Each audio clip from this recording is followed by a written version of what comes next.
Good morning, everybody.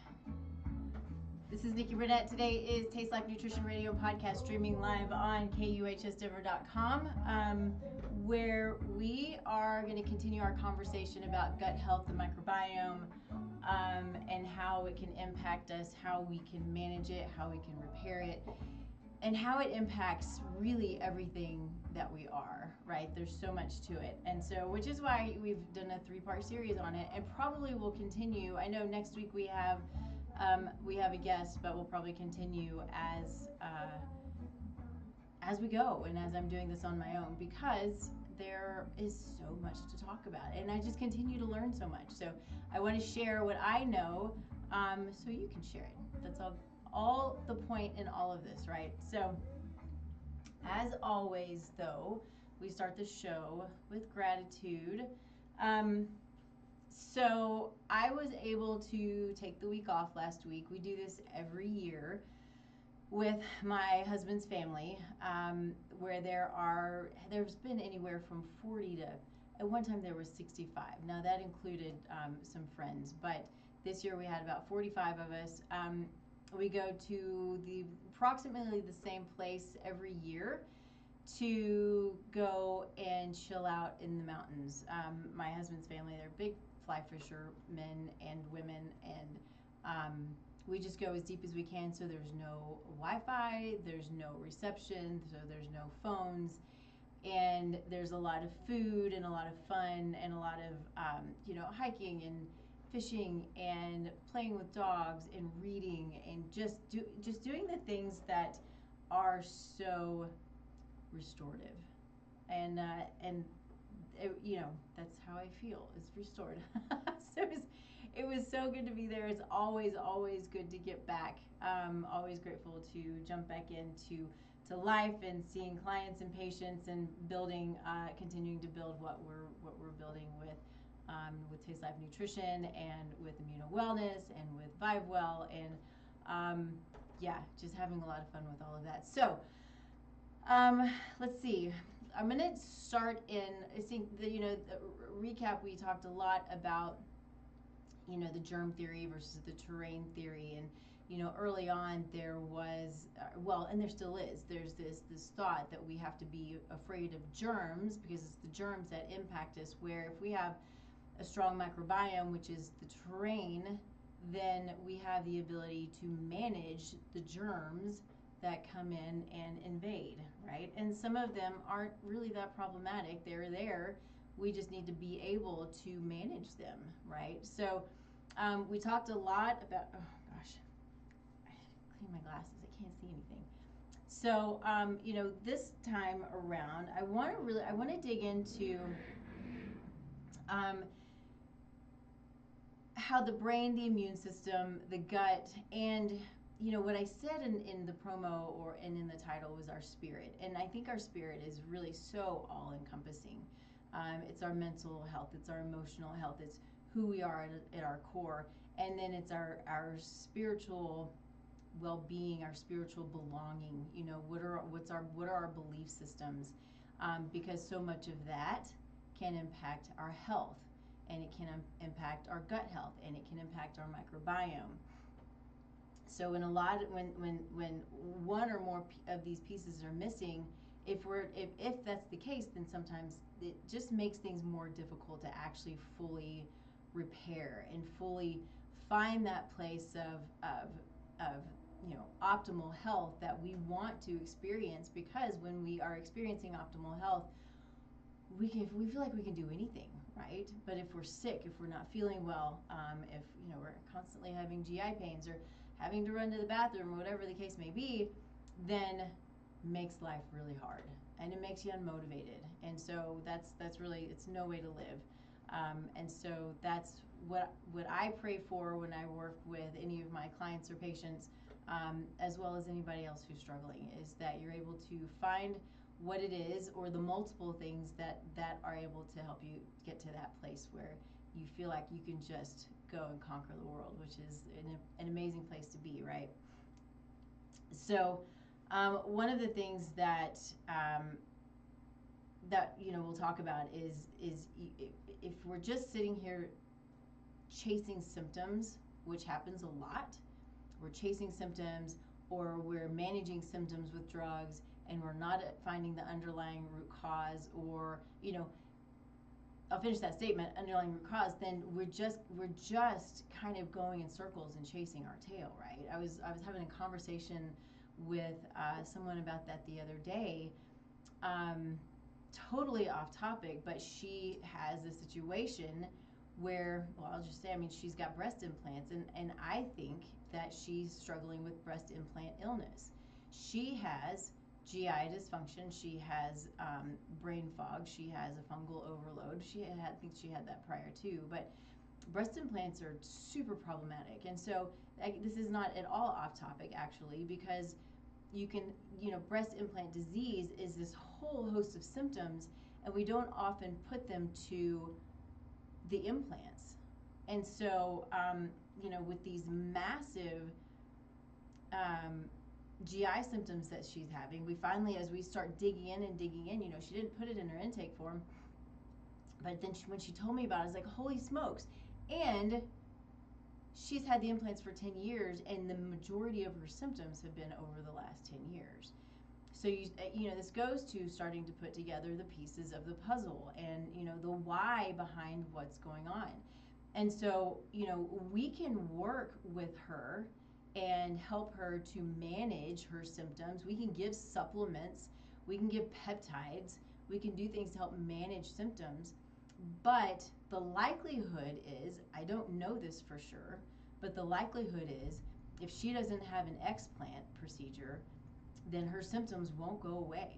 They will just be managed, and she will continue to suffer and will continue to spiral, because the body will continue to fight these implants. And yes, they're silicone, but the outside of it is, they're saline, but the outside is still silicone.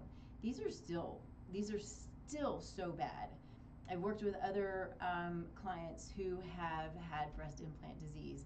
I go to conferences now, and this is such a huge part of the conferences when the speakers who come up and talk about breast implant disease, because it's so problematic. The metals that we see, the toxins, and then like I said, it just causes this, and this is what I see probably most of the time, besides the symptoms, or the outward symptoms, but it's an intense fungal overgrowth. And so if we have our body, our immune system fighting something that is not naturally supposed to be there, then things are going to go haywire. And so I'll take that outside of even breast implants into other types of replacements and other types of implants. So think of hip replacement therapies, think of knee replacement therapies, think of other unnatural type of implants that we put in the body. Many times it's important and it's necessary, and I get that. But what's also important is, if you start having these symptoms, you've got to start thinking about when the symptoms started, and is there, say in hip or knee replacements, there are metals, nickel. People are allergic to nickel. There are other types of metals that can come up if we were to do a heavy metal panel and see that they're high. Well, holy smokes, that's what's in their implant. And so I've seen that several times too, where people had a knee replacement and they come back and they're like, I'm so sick and I don't know. And you have to kind of go back and again ask the questions and put the story together. You have to help people put the story together, because most people never assume that that's what it is from that procedure. So think about those things when you are struggling with whatever symptoms you have. It might be something that just seems so off the wall that it just doesn't seem possible, and maybe it is. The other things, when we talk about spirit, if we are not well grounded in our belief systems, in our faith, whatever that faith is for you, right? I obviously have my own faith. I'm a Christian, but I think that if we are sort of kind of going back and forth and unsure, and we're all over the place, you can feel that. I felt it, not with my faith necessarily, but with with work, right? You kind of feel like you're floundering, you don't know which way to go, and you're all over the place. And this is super stressful to the body, to the heart, to the spirit, to everything we are. And over time can create a lot of stress, which is going to elevate glucose, which is going to create inflammation. It's the cycle that we talk about all the time that can happen. All of these things disrupting the microbiome. So we want to make sure that we're doing our best to look at all areas of life.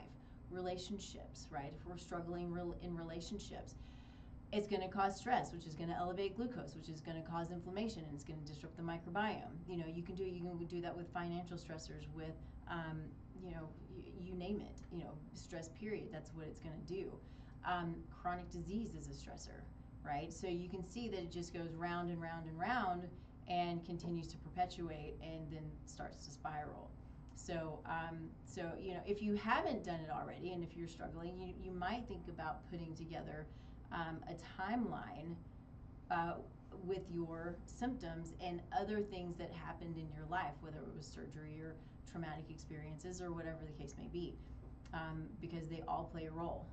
And so another patient that I was talking with last week, no, it was this week, who was diagnosed with ulcerative colitis, and she was like, how and why does this happen? Well, there are lots of factors involved in something like this. It's autoimmune condition, but you still, one of her comments was, as we're talking through her situation, it was, now I know it's autoimmune, and I know there's nothing you can do about it, and I know there's no way to know where it comes from, but, and then she kind of went on. And so she had this thought process that there's no way of knowing the why behind what's going on, which I fully disagree with, and we certainly talked about that. Now, we might not know the exact trigger, but we can look back at her history and see that she was in a moldy home for 4 years through college. We can look back at her history and see that when she was vaccinated as a child, she had reactions. We can look back, I'm trying to remember some of these things that are just this constant insult on the immune system and on the microbiome. There was something else. I think multiple antibiotics maybe.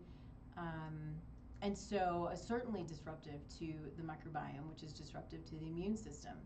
So, and she wasn't having a lot of symptoms, but ended up in the hospital with this condition. And she's like, now I've just got to figure out how to manage it. And the thing to remember about autoimmune conditions is, especially for women, because of our hormones, I think it's mostly because of our hormones. Do we truly know? I don't know. Do we? Who knows? But I think that's what we sort of assume. But, our hormones, as we go through, as we go through puberty, and then as we go through fertility and pregnancy, and then as we go through perimenopause, and then as we go through menopause, our hormones are all over the place. Hormones are communicators, right? And so that's a natural process, but if they're not balanced going into it, then it's certainly going to create a lot of issues as you're going through these massive hormonal fluctuations.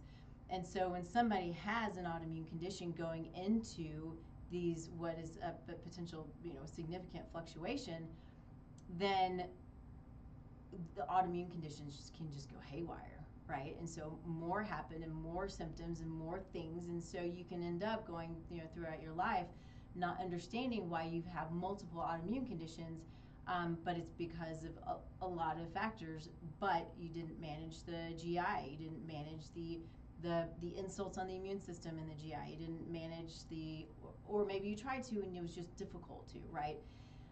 This is not a throwing stones. This is try to take it back to basics and understand where you are now, and you kind of take those steps backwards in order to go forwards, to have an understanding, so you can start to unwind. And I mean, that's kind of what I say a lot of times, is we just got to unwind all of this that has happened and all this that's going on, and it can, it took years probably to get there, and can probably take years to unwind it, but you can do it, and you can do some of it fairly quickly and start feeling better fairly quickly. And what does that mean? you know, some people might notice a change in a month. So it might take some people a year or 2 years. You know, one round of antibiotics, take this to heart. One round of antibiotics can take you 3 years to come back to a place of normalcy with your microbiome. That is huge. Yeah, so it's important to just to look at all areas of life, right? So I think we want to make sure that we're starting to understand this more and more, but we talk about you know, in conventional medicine we have this very compartmentalized approach to health and wellness, or to disease. That's what I would say. It'd be to disease, right? So you have cardiology, and you have nephrology, and you have neurology, and everything. This is my lane, and this is the only lane I stay in. That's your lane. You stay in that lane, and there's no coming together, and there's no partnership on all of these systems that work together. Right? Nothing works in a vacuum. They are not compartmentalized, and that's how we're treated. Now, there's sometimes, a lot of times, you know, especially in acute situations where that is absolutely needed. We need somebody who knows the heart inside and out if we're struggling with an MI or a heart attack, right? We need to know somebody who knows neurology if we are dealing with, you know, neurological symptoms. Those are things we need to know. But we have to remember to ask, why are we having those neurological symptoms in the first place? You know, is brain fog a neurological symptom, or is it gut infection, right? Is dizziness a neurological symptom, or is it dehydration? You know, we can go on the list to talk about toxins, right? Are you having neurological symptoms due to heavy metals? Are you having neurological symptoms due to breast implants? Are you having neurological symptoms? I mean, again, we can go on and on and on. So putting all the pieces of the puzzle together from a holistic perspective is what's going to be the most beneficial in getting you to a place where where you want to be, right? So let's see. So the gut, the brain, the immune system are in constant communication, right? Which is,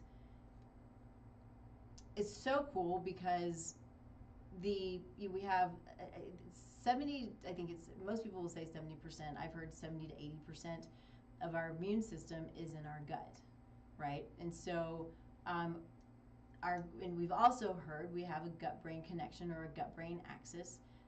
We have all kinds of axes in our body because everything's connected. So cool. I mean, the gut-skin axis, right? The hypothalamic, pituitary, adrenal axis, right? I mean, you just go on and on with all of these things that are connected, and you could probably just go down the list and have one big axis because it's all connected. But when we look at the gut and the brain, you know, I have some friends who are chiropractors, and they're like, it's the brain-gut axis, and I always say it's the gut-brain axis. And so, you know, to me, they're both just right here. You know, there's one is not necessarily more important than the other. They may do a couple of different things, but they work together so succinctly and beautifully, and they communicate with each other. And when that communication's not there, that's when things go haywire, right? So we have the vagus nerve. The vagus nerve is what connects our gut and our brain. It also innervates our heart, innervates our lungs. And so, you know, you talk about, you know, the gut-heart connection. I'm sorry, the brain-heart connection, because of the vagus nerve. And, you know, when you have a gut feeling, you know, it's because of the vagus nerve. You know, all of these things are things that we should not just throw out the window, and we should listen to them. You know, when we talk about our heart, you know, it's so important. It's our physical heart, but it's also our emotional heart. And so we can often go into a situation, you know, we're talking a few minutes ago about stress.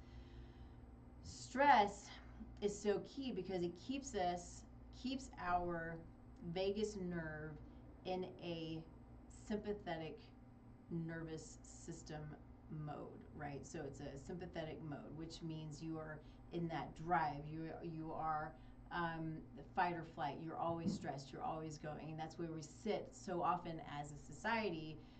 Is we sit in this sympathetic where we're supposed to sit most of the time in the parasympathetic, which is our rest and digest.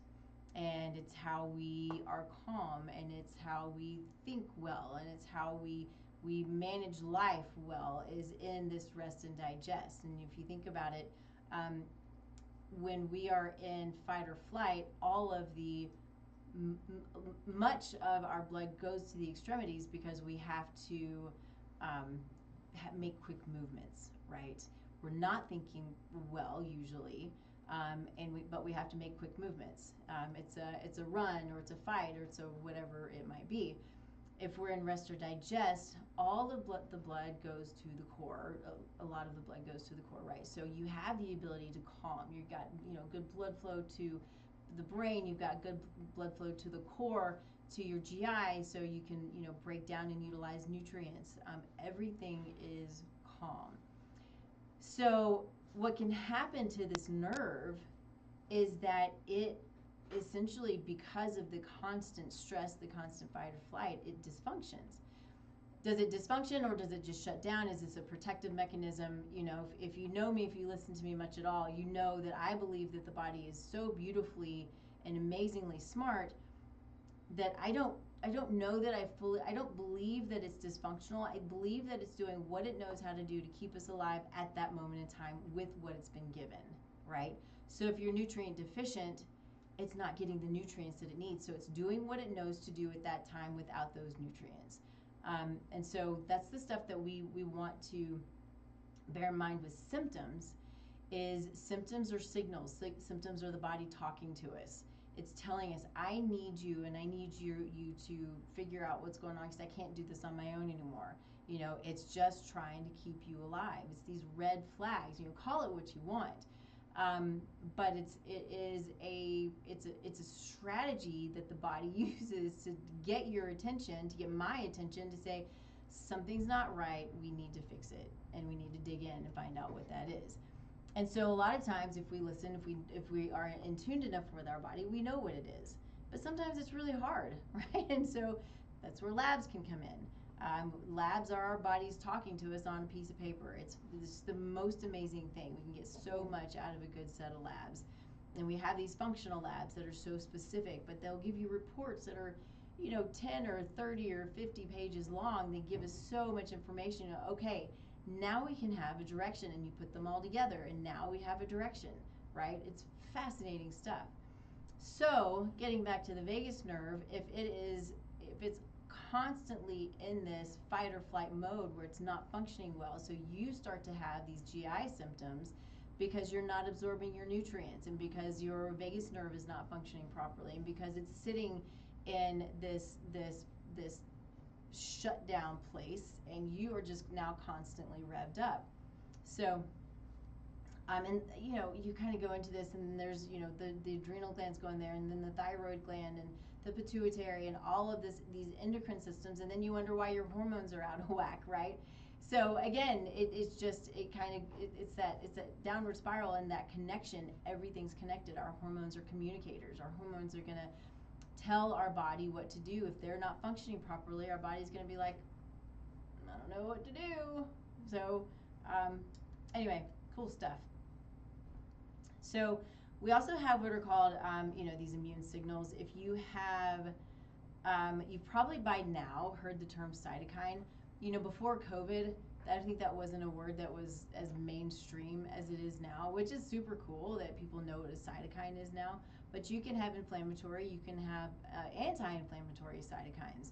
But when we heard about it through COVID, we heard the cytokine storm, and it's this crazy inflammatory thing that happened with the respiratory system in the lungs, right? And so we were trying to mitigate these cytokine storms. Well, cytokines are signals, and so they are signals within the immune system that help us to understand and manage immune function, and it helps us understand what the immune system's trying to say. So then we have neurotransmitters. You know, neurotransmitters are also communicators, right? They are our, you know, we've got like serotonin, our happy neurotransmitter. 90% of it is produced in the gut. So if our gut's out of whack, what's going to happen with our neurotransmitters and specifically our serotonin, right? And so and we have these balances with our neurotransmitters, and if one's off, you know, the others could likely be off. And I have to throw in here too that neurotransmitters are made from amino acids.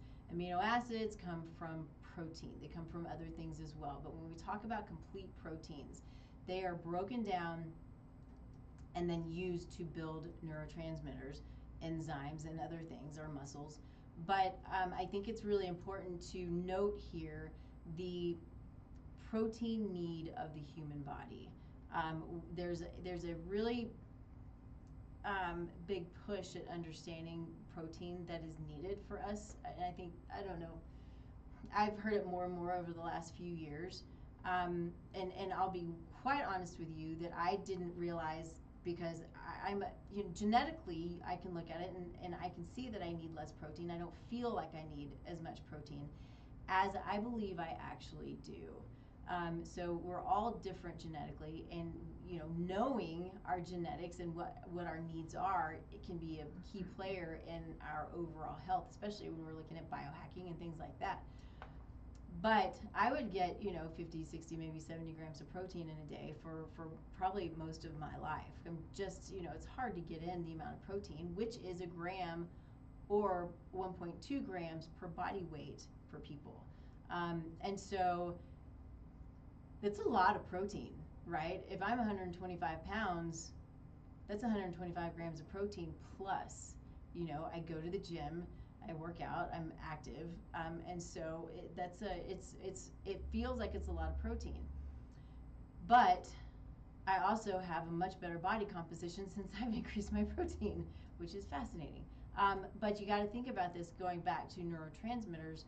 You have to be able to break down these proteins in the GI properly with a well-functioning GI, utilize those amino acids in order for them to be built up into whatever they're going to need to be built up into. And so the neurotransmitters are key, so having the amino acids for neurotransmitters is super important. Enzymes. So when we talk about enzymes, a lot of times, you know, what we think about are like digestive enzymes, right? Sure, we have digestive enzymes, they help break down our food, but we have enzyme activity throughout the entire body. I mean, enzymes are catalysts, so enzymes are what push pathways and keep them moving forward, keep pathways moving forward, whether it's metabolic pathways, whatever it is. Enzymes are catalysts moving those things, moving pathways forward so we can function well. And so we can have, epigenetically, we can have some of these enzymes that don't function as well as we hope. That's life, it's the way that we're made, so we just, you know, we manage it, right? When we know it, we can manage it.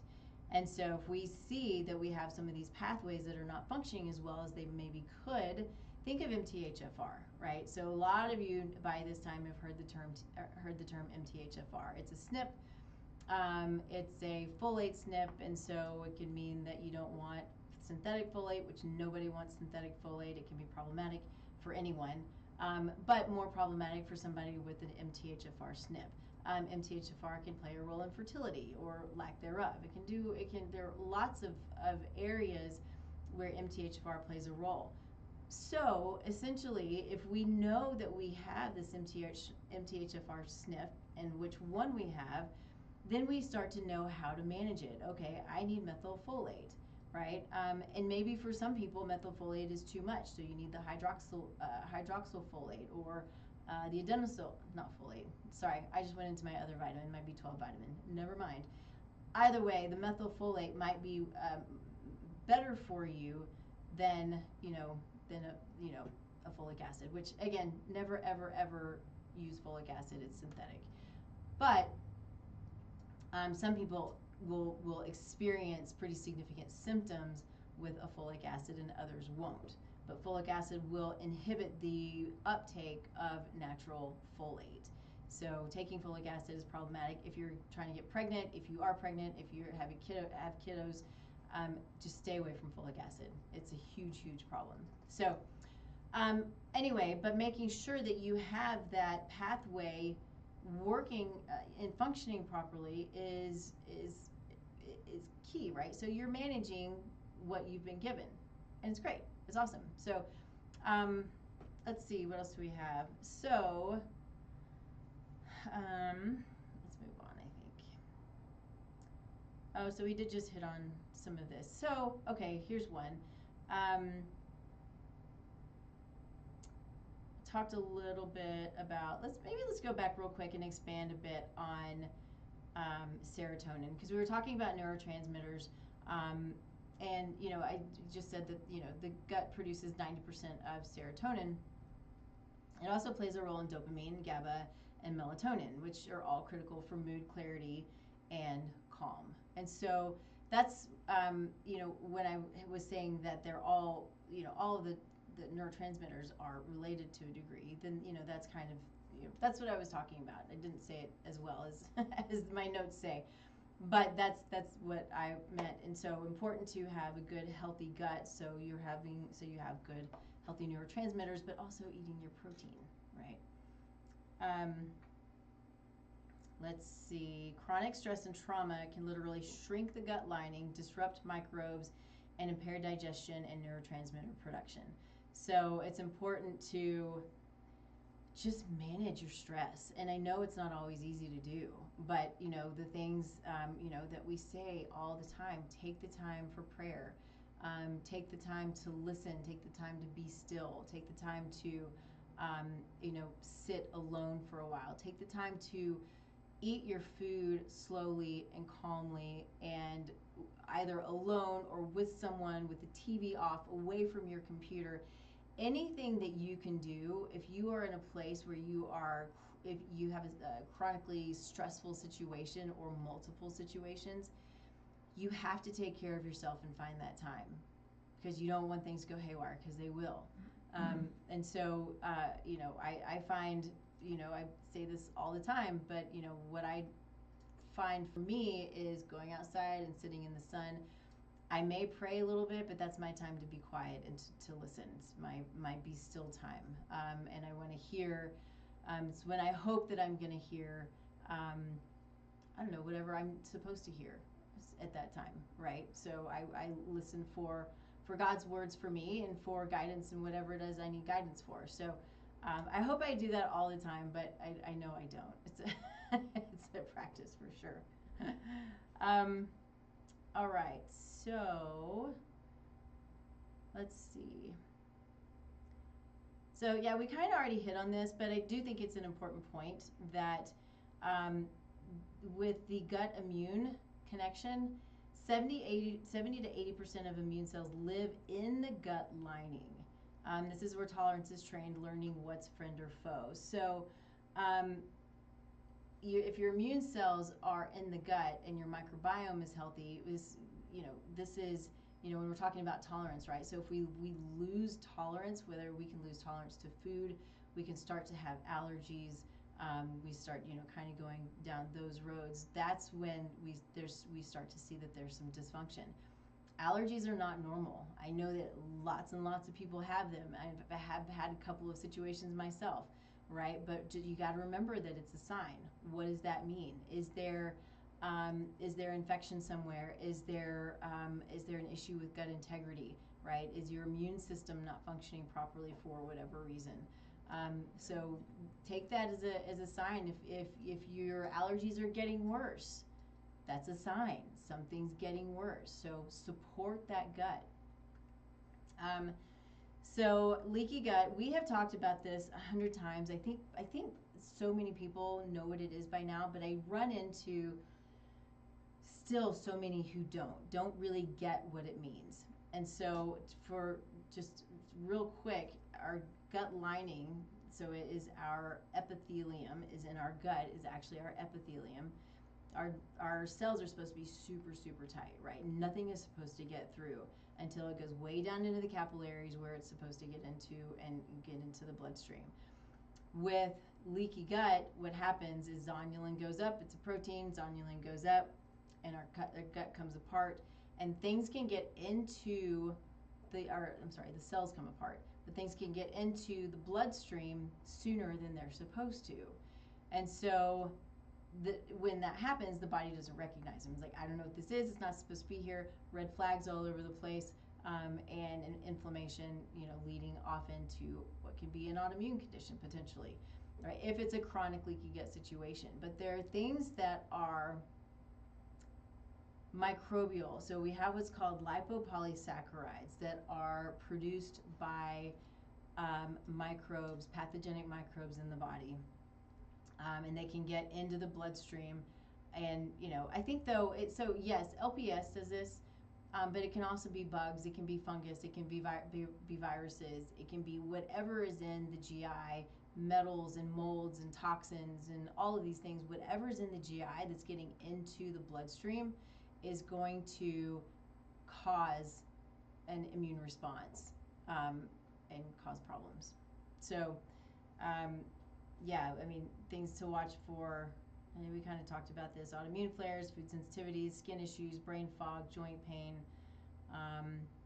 There are things that we can do. I think so.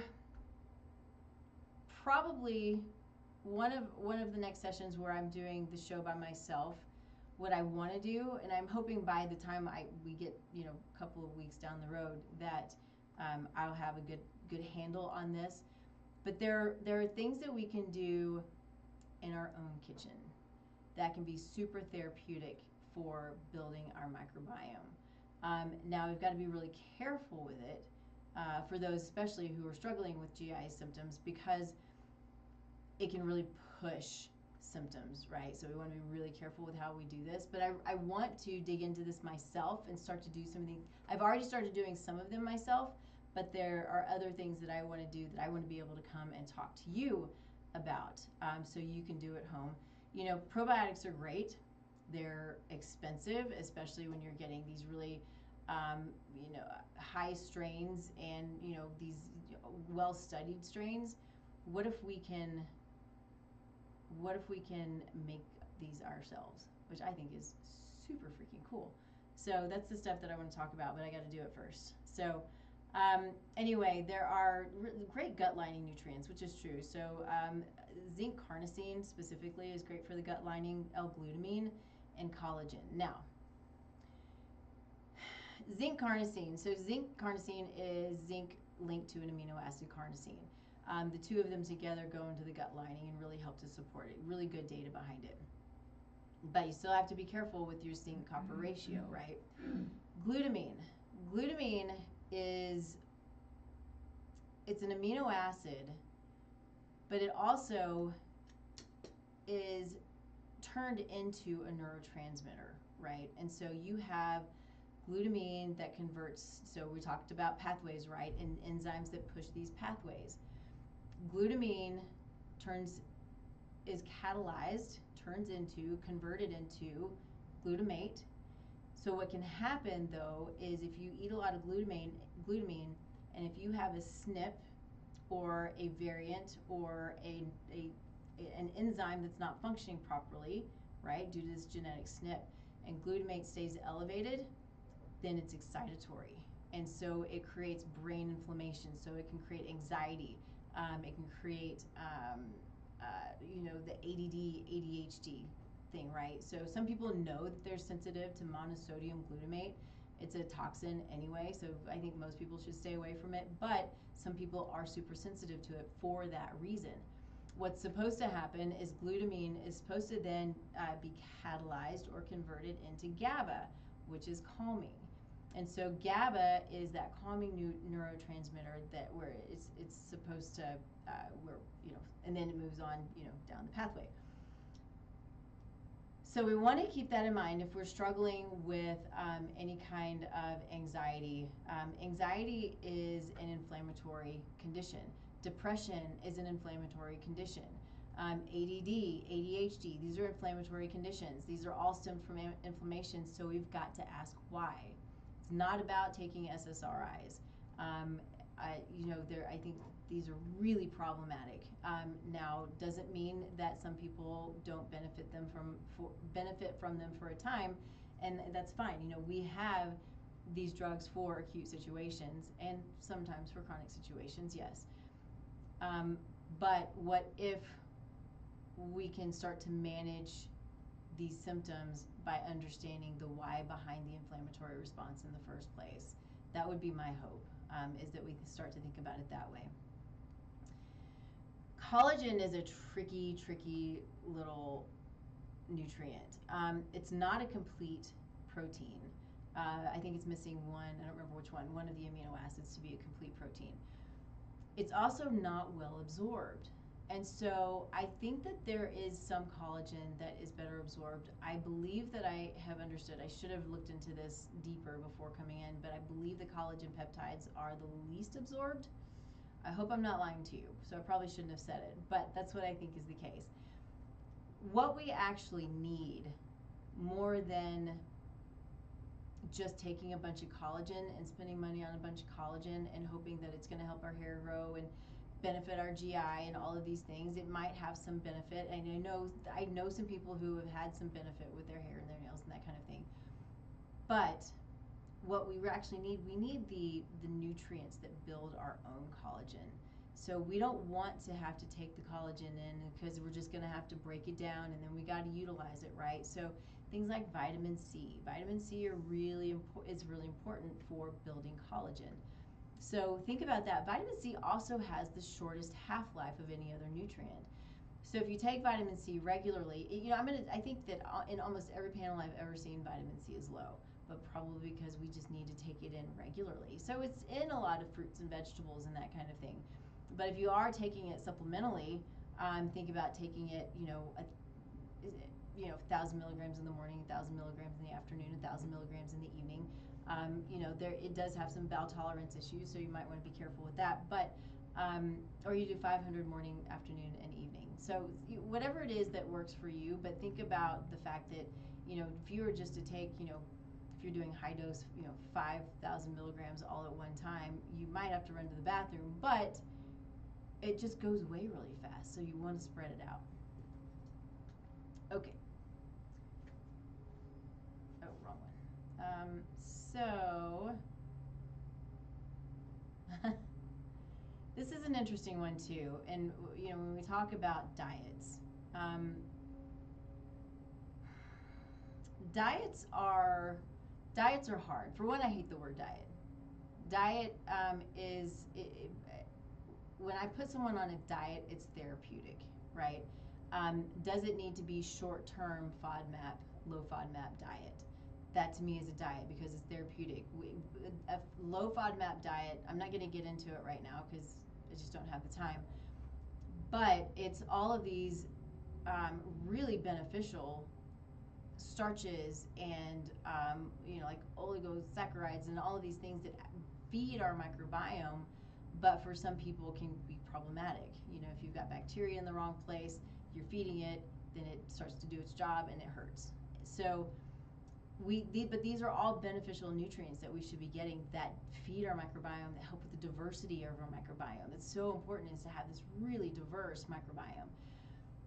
So if we're going low FODMAP, some people have been told they just always have to eat low FODMAP. It's not doing anything but managing symptoms, and in time will disrupt the benefits or disrupt the microbiome because you're not getting the benefits of all of these different types of starches and sugars. So I think they're just all starches. Sorry, they're not sugars. But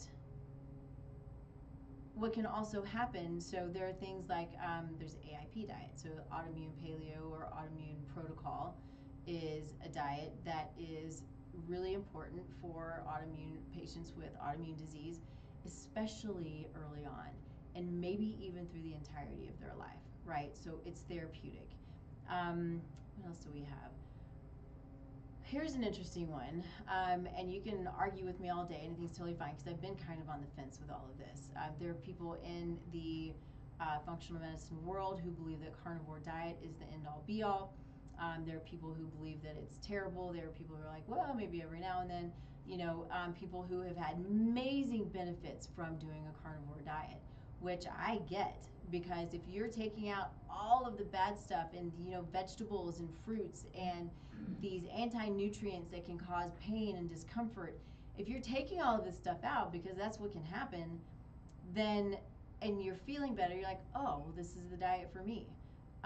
Great, except you're completely disrupting your microbiome.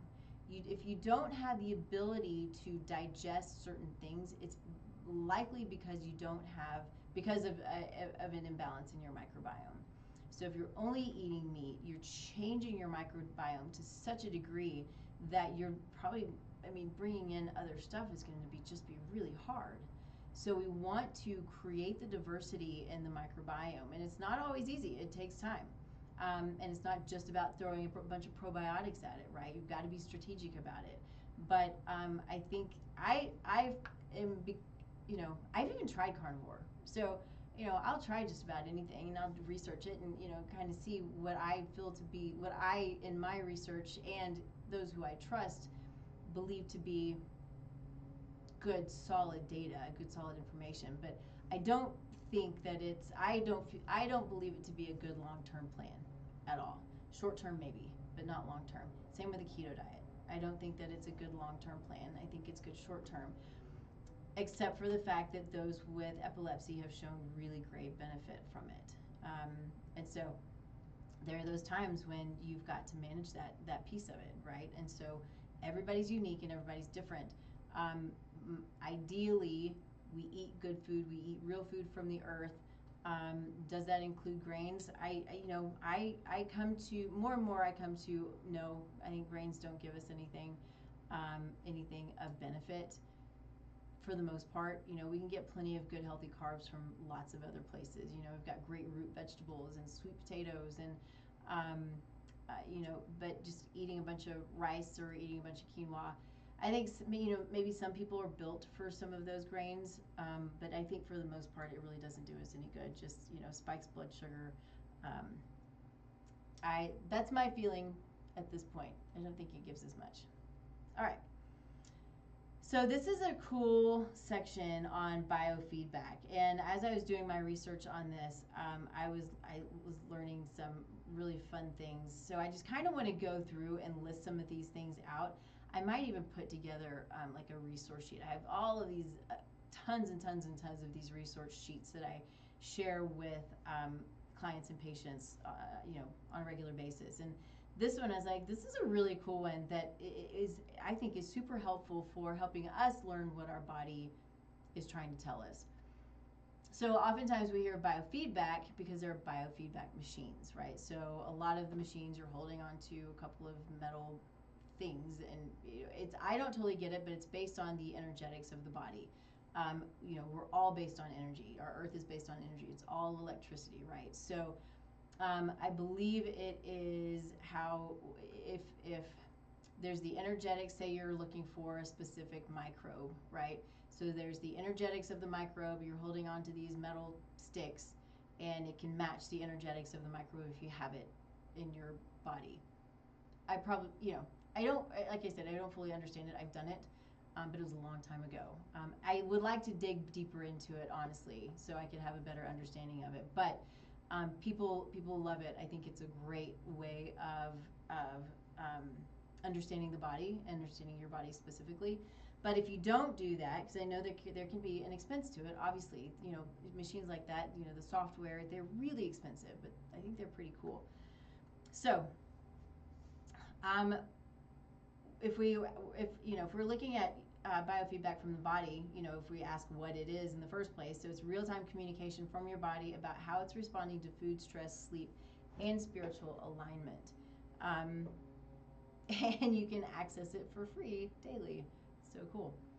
Okay, so the things that we might look at. So if you're looking at food, so gut feedback, if you have bloating, there can be fermentation. So fermentation is not a good thing, especially if you're not going to the bathroom every day.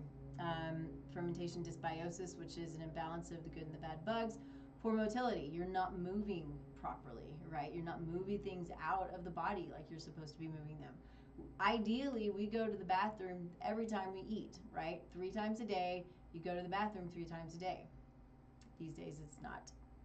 I'm working on that. It's part of my increasing my fiber intake, like significantly. You know, people will ask. Again, going back to my story, but it's kind of funny. I'm right in the middle of it. You know, I would get in 6 or 10 grams of fiber a day, so I'm now up to 45 grams of fiber. And there are little tricks that I'm learning to do this, which is another thing that I want to share, but that's what I'm in the middle of right now, is working on it. But, there are some cultures who would eat 90 grams of fiber a day. And how do you do that? It's a hard thing to do when you look at, if you get some paleo fiber, it's a brand, right? Paleo fiber, and a scoop of it's 5 grams of fiber. Like, how do you get 45, 65, 95 grams of fiber in a day? Anyway, that's one that we all, I think, need to work on, but will help with motility and help with us going multiple times a day like we're supposed to. So fatigue after meals are blood sugar issues, poor bile output. So if our gallbladder is not functioning properly, you can be, or if you don't have one at all, right? And if you eat a high-fat diet, you're going to go, oh, and then it could hurt, right? So if you don't have a gallbladder, you have to take a digestive enzyme with high in lipase. You have to do it.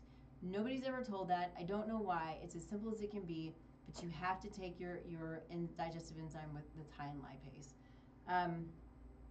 Let's see, sugar cravings, serotonin imbalance, right? So serotonin, our happy neurotransmitter, there can be an imbalance there. So if our body's craving serotonin, it might be actually, or craving sugar, it might be it's actually just needs a boost. It needs some serotonin. So do we need to work on your gut? You don't need to eat the sugar, right? That's not what it's all about.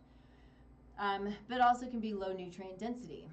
Let's see, burping or fullness, low stomach acid happens a lot. So hydrochloric acid, which if you're low in hydrochloric acid, you're not going to break down. Oh my goodness, we are so at the end of our time, but I'm going to keep going. If you don't have stomach acid, you don't break down your proteins well. You're not protected from microbes and from pathogens that can come in through the mouth.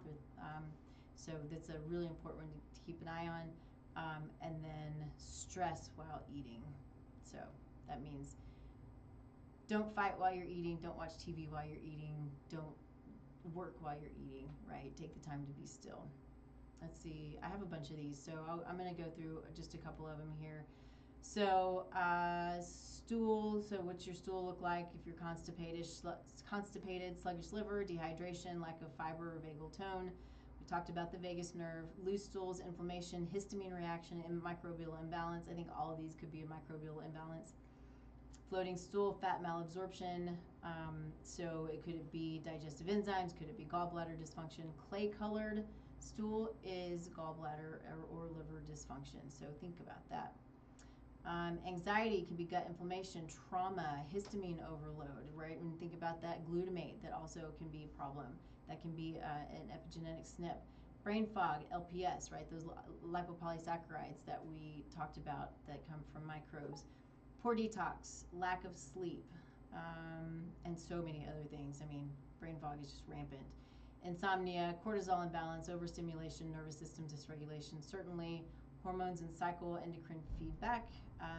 PMS is most likely estrogen dominance or slow liver detox, and I'd say probably both of those together. And just watching what you're putting in your mouth, putting on your skin, what's in your environment. The xenoestrogens in our environment are creating so many issues and really increasing our estrogens, synthetic estrogens at that, and creating such problems with estrogen dominance for men and for women. So no ovulation, under eating, stress, thyroid dysfunction, hot flashes, can be blood sugar or cortisol dysregulation or liver overload. It's an interesting one. And then this is the last one. Interesting. So spiritual feedback, fear, control, over research. I research everything. Nervous system locked in survival. All right. numbness or fatigue, burnout or disconnected from God, peace and clarity, safety, alignment, and rhythm. So I think I'll stop there. I have 2 more sections I could go through, but that's okay. We'll stop there. And I did it again. I forgot to talk about our sponsor. I did talk about it during our promo, but I do want to make sure that we hit on this because for a couple of reasons it's really important. This is the same sponsor with the same products that we've been talking about over the last few weeks. So Susan Drake with Mountain Medical Concepts she has products that are specifically for practitioners that are so amazing. She has several lines of them, but the ones that we've been talking about are peptides through New BioAge. And these specific peptides are called gutides. And so these gutides are specific to gut health and gut function. I have a couple of, I'm just starting to get into this, so I'm super excited about it, but I have a couple who are going to start doing these gutides. Other things are going to need to be done as well, but they're super supportive and can really ramp up the process of the repair of the GI.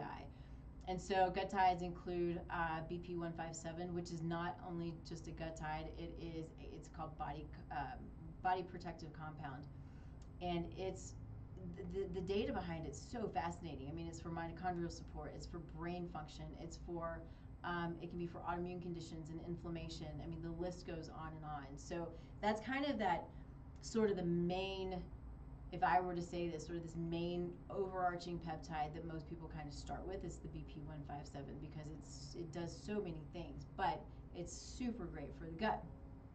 So we also have lorazepatide. Lorazepatide is great and specific to the gut.